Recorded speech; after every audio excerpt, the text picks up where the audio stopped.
So Chinese medicine and food and how we use food to help nourish our body. So in modern day, we always talk about, in terms of foods, we think about carbohydrates, proteins, and fats, and minerals and vitamins.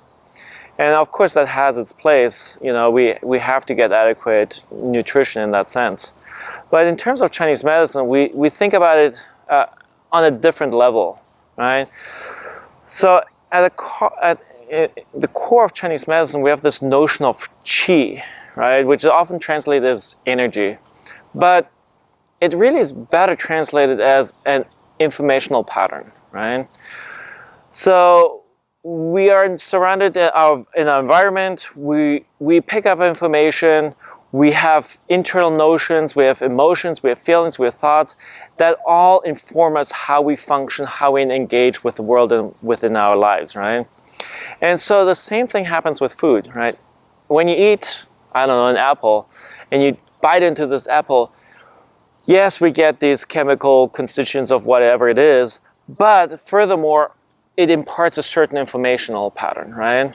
And so in Chinese way of thinking, they organize it according to the flavors, right? We've got the sour, the sweet, the bitter, salty, and pungent or spicy flavors, right? And they all have they are basically a code word to impart a certain type of movement within our body, right? So think about sour, right? Sour flavor, for instance, the way that they describe it, it gathers fluids and it pulls things in to the body, right? So in a hot summer's day, what's really good to drink is lemonade, right? Lemon flavor, that sour flavor kind of holds and generates and holds the fluids within our body, right? So it kind of supports that process.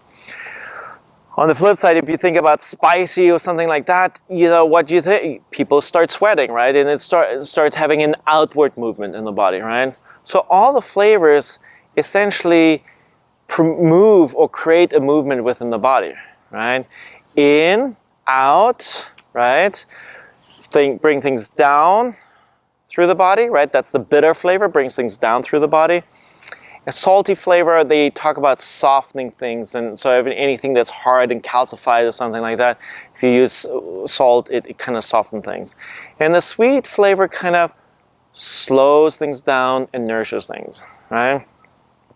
So you have got these flavors that we have, and so I want you to be mindful when you eat the food. It's not just necessarily, like understanding the chemical constituency of it, but rather think about it. Just take a bite of it and see, what does it taste to you, right? An apple, sweet and sour or something like that, but perhaps you have a different kind of apple, a different part of the season or whatever happened, and the apple totally tastes sweet to you. Well, keep that in mind when you eat it. So don't just rely on textbooks or looking it up on the web, but really just trust your own body and understand this mapping that they've done, hundreds and years ago in terms of flavor, and just keep that in mind, right? So the second part that I want to address in terms of food is, yes, thinking about flavors is a great idea, having a mixture of that, and getting some guidance from a Chinese medicine practitioner is really helpful. The second part that I want you to think about is how you eat the food, right? And so there's this common phrase that they have is, you should drink your food and eat your liquids, right? And so what they mean with that is, first of all, you should start when you get the food into your body. As I talked about, you want to pick up the informational patterns from it. So you really want to chew your food really well, right? A second part to that is that they want you to be actually quiet and mindful and pay attention to what those flavors are. What the flavors are, what's the consistency of the food, is it mushy, is it crunchy, is it, whatever it is. And just be mindful of that. The more you can pay attention to that, the better you can pick up those patterns, those informational patterns, the qi of the food, right? So you chew it well. You want to swallow it, and then so the second part is obviously the stomach and the digestive tract itself. And so you want to have good posture while eating. So if you slouch, you slump, right? That kind of impedes things. You kind of inhibit the blood flow to the stomach. The movement of the food down from mouth to stomach can be impaired or slowed down, or the sphincters can close improperly or stay open improperly. So you want to have the sense of your body here, the space between the hips and the ribs needs to be nice and open. So you nicely lift up the rib cage, right?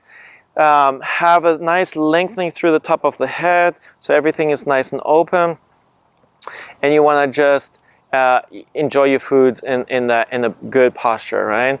Now, commonly nowadays, we get distracted. We watch TV, we play on our phones, etc., etc.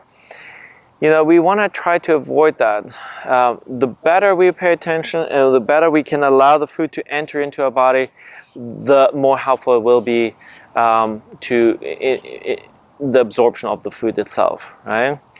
Now, food, liquids as well. Basically, we want to hydrate before, we eat. Essentially, they generally don't advise you to mix drinking and eating at the same time.